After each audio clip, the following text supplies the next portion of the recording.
We're going to be replacing the valves, inlet and discharge, in the RRV pump. The tools required: 24 millimeter socket, 6 millimeter Allen wrenches, some reversible pliers, 2 flat blade screwdrivers, a mechanic's pick, preferably with a 90-degree end on it, a pair of channel lock pliers, torque wrench, hammer, and some 242 Loctite. I'll be using an impact wrench to disassemble the caps, but that is as far as it goes. You do not use impact tools to reassemble. Everything is done by hand.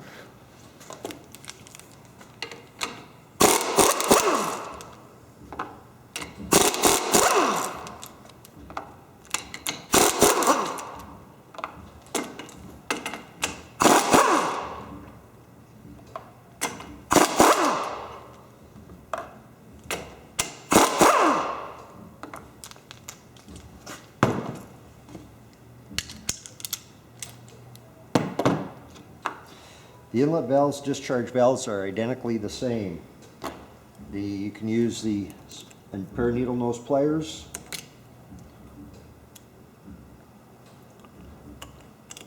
to remove the valves.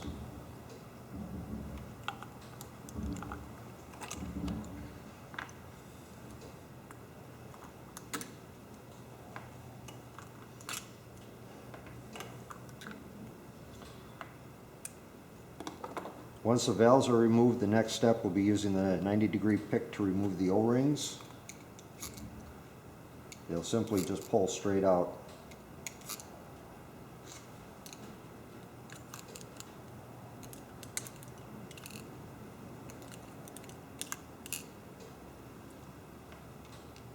After that's done, what you want to do is use the mechanic's pick to clean off any excess thread sealant that you find on there. From the factories, it'll be in a red form. You want to make sure that you get the starting threads cleaned up, and then blow out the area or wipe it out with a clean shop rag.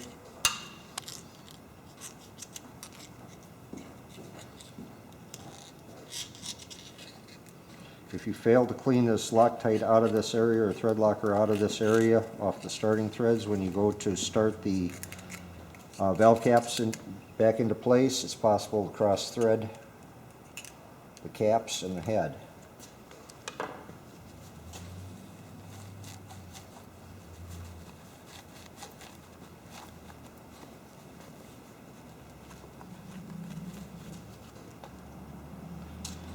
Once these are out, the valves are out, you want to do an inspection on the valves. You can use a screwdriver. What you want to look for is any debris that may be stuck inside the valves. That could be a cause of failure. You can check the outside area as well as the inside area, and then you can use a screwdriver or any tool to push the valve to make sure that it's functioning properly, moving up and down freely with no debris that you can see inside. You do that to each of the valves.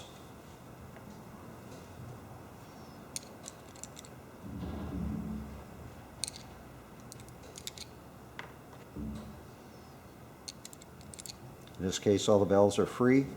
Another way to check to make sure that the valve is good is you can actually suck on the valve. If you have no air coming through, the valve is in good shape. That means that the seat and the face of the poppet are in good condition, and they'll be able to be reinstalled into the pump. If you can suck air through them, odds are there's an uneven wear somewhere, either on the seat or the poppet. The valve should be replaced. Cannot suck through it, this valve's in good condition. The other thing you want to do is on each of the O-rings, check for flat spots, cuts, nicks, anything like that. If none are found, they can be reused. Or if the valves need to be replaced, these can simply all be discarded and a valve kit can be put in. You want to make sure that on the valve caps themselves, that you clean off any Loctite that may be on there, especially up around the O-ring area if you see it.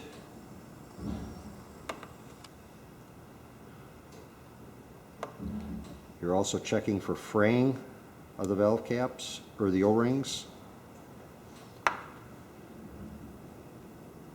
In this case, everything is in very good condition. Those are ready to be reinstalled. When you reinstall the start reinstalling the valves. First thing you're going to put in is the O-rings. On the discharge side, when I have a pump in this position, I'll simply push 3 in. You want to make sure that these O-rings are seated totally flat to the bottom of the head.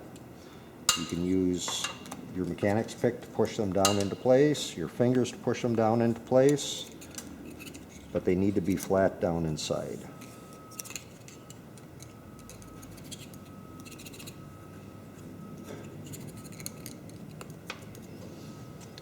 Next step, these valves are all the same, so it doesn't matter where you go, what position they go in.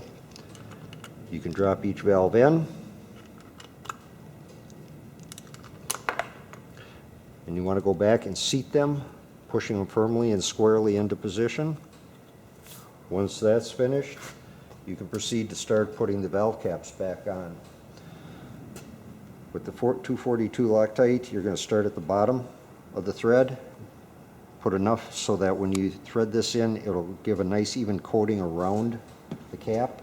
What that's doing is it's sealing the threaded area, preventing water to work its way up to the O-ring, and it actually increases the strength of the pump head.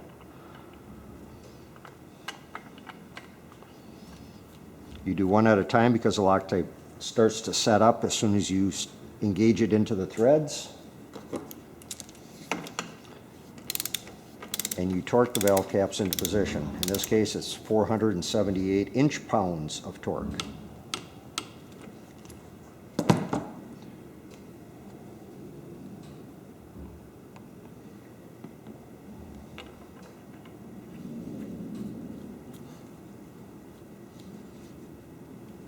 If you notice, I'm screwing these in by hand, then finishing them off with the torque wrench. By starting them by hand, I know the threads are in good, clean condition. I won't have a possibility of cross-threading.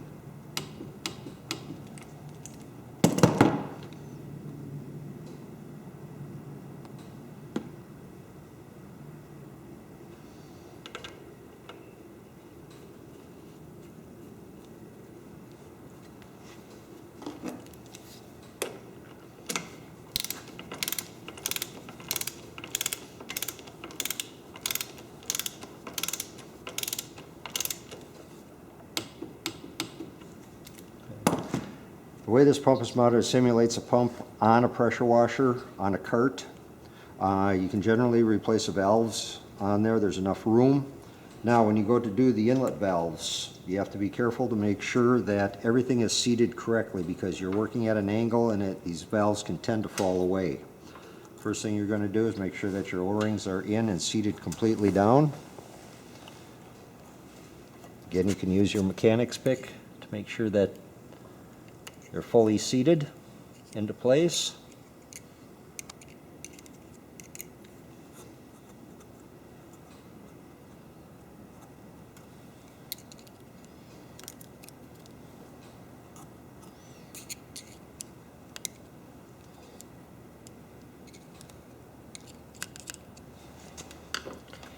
On these, you're going to do one valve at a time and one cap at a time because there's a possibility that this valve, when it goes in, can tip, and if it tips, you come in with the cap, there's a possibility to crush this cage.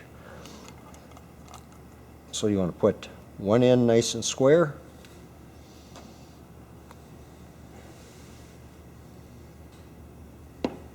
and you want to screw this cap in as far as it will go by hand.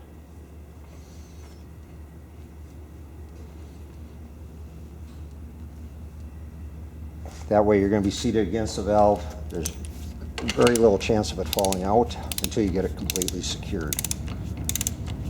If you're working on this pump on a bench, you can simply stand it so that the holes are vertical,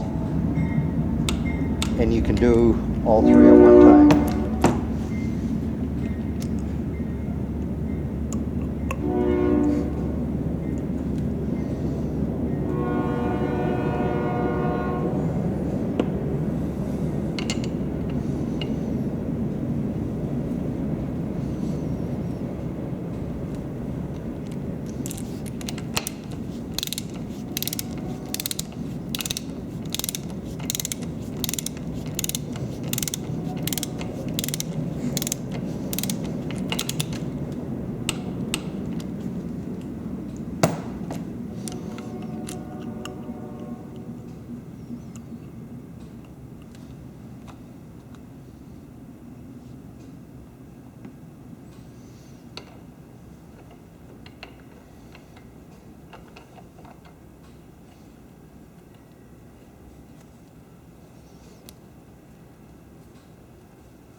valve job has just been completed.